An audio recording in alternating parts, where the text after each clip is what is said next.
Yung mga kumbate kung saan dito namin kinukuha yung mga nyog na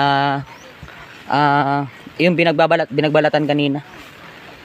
Dito nila kinukuha yung mga nyog. Ayan.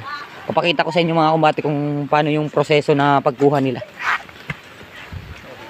Ayan. Wala pa ring tigil yung ulan mga kumbate. Talagang umuulan pa rin hanggang ngayon. Ayan. Napakalalim ho ng tubig.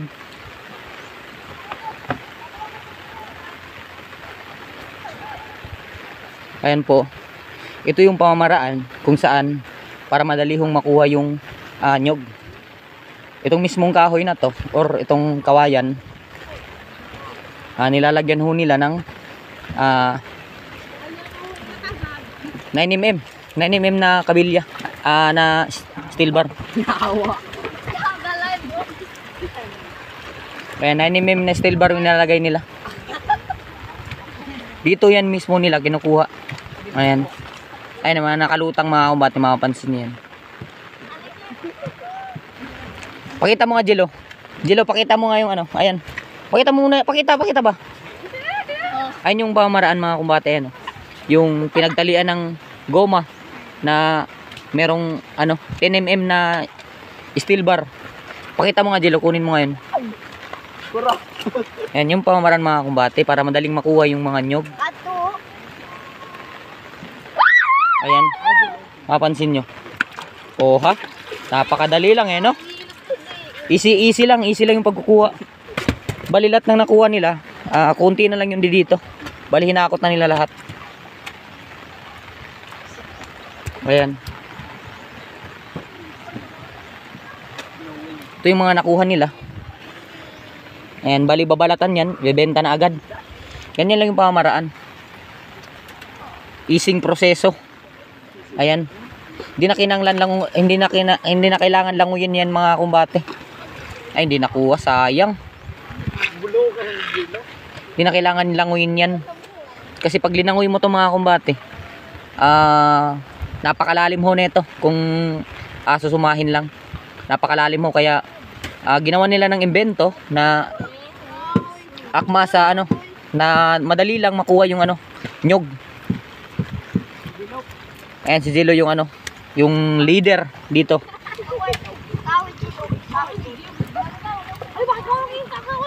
Ayan si Ibon, si Andrew. Ayan sila. Ito yung pinakamalakas sa lahat.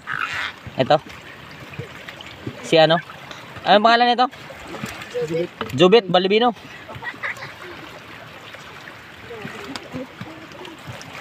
Uy, tirada. Kagwapo no?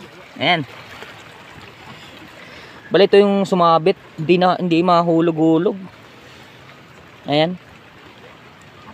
Mga panggatong mga kumbate, daming kahoy. Ayan, bali talagang inano na ng baha mga kumbate yung barangay Lakardad. Nilamo na ho ng tubig. Ayan Lahat ho ng mga bahay dito talagang inanuhan na ho ng tubig. Nasa na po nila, nasa bakuran na ho nila lahat. And bless, kahit pa paano bless ho tayo kasi yung saging natin na bagong tanim ito yung inano ko nung nakaraan. Hindi siya natabunan ng mga basura. Kasi pag natabunan niya ng basura mga kumbate, dyan magkukos yung mamamatay ho yung saging.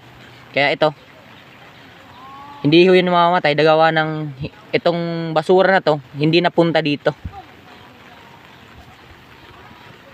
Ayan yung bahay ko mga kumbate. Isang hollow block na lang para umakyat na sa terrace natin yung level ng tubig. Pero kahit pa paano, bless pa rin tayo dahil kahit pa paano hindi talaga umakyat mga kumbate. Hanggang dyan lang talaga siya. Ayan. Mayroong natitirang isang hollow block para maakyat niya yung terrace. Ayan, bali hindi pa ho yan tapos mga kumbate. Yung bahay natin talagang inaano pa natin yan. Medyo pa tayo sa budget. Wala pa tayong pampagawa. Dito sa part na to, dito si Bay Romil. Nagbabalat. Bay, ano masasabi mo Bay sa gawa ng panahon Bay na maulan-ulan Bay? Baha. Ha? Ibaha. Nagbabaha daw mga kumbate. Ayan. Ito yung nag-iisang hanging bridge dito sa ano, Barangay La Caridad. Ito pagdating ng baha, marami ring umaasa dito sa biyaya ng agos ng tubig mga kumbate, kung saan makakakuha ka ng mga kahoy, troso, at saka nyog. Marami yung nakukuha dyan. Basta magtsatsaga lang. Ito yung mga ano, motor natin. Ito yung sa akin. Tsaka yung isang motor star ko. Ayan yung dalawa niyan, kay Papa yan. XRM tsaka yung Badja. Ayan, bali lilinisan ni Kurt. Gawa ng panahon na kasi nandito na ho yung tubig. Kaya inisan niya lang linisan. So part na ito mga kumbate, talagang lubog na ho sa baha yung kalsada. Ayan, mapapansin niya. Sa part na to, dito talaga yung stock kung saan nilalagay yung mga motor sa tuwing bumabaha dito sa amin. Kasi dito sa part sa amin, banda mga kumbate, mataas ho yung baha. Mataas ho yung level dito ng kalsada, kaya hindi inaabot ng baha to. Ayan yung mga motor.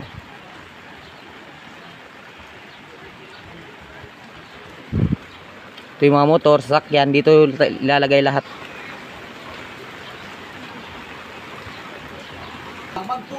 Ayan mga kumbate, bibigyan lang natin sila ng ano, interview kung ano ba yung masasabi nila sa tubig baha. Sige, ano masasabi nyo? Bert? Ha? Pao, ano masasabi mo? Okay lang na baha. Sanay naman. Okay lang daw. Okay lang daw sa kanila. Sanayan na kanila. Ayan, ngayon nagluluto si Auntie Ilde. Papasukin natin kung ano yung niluluto niya para malaman natin kung ano. Uy! Psst! Psst! Ayan, nagluluto sila. Hindi tayo makapasok. Gawa ng basa yung ano natin, paa.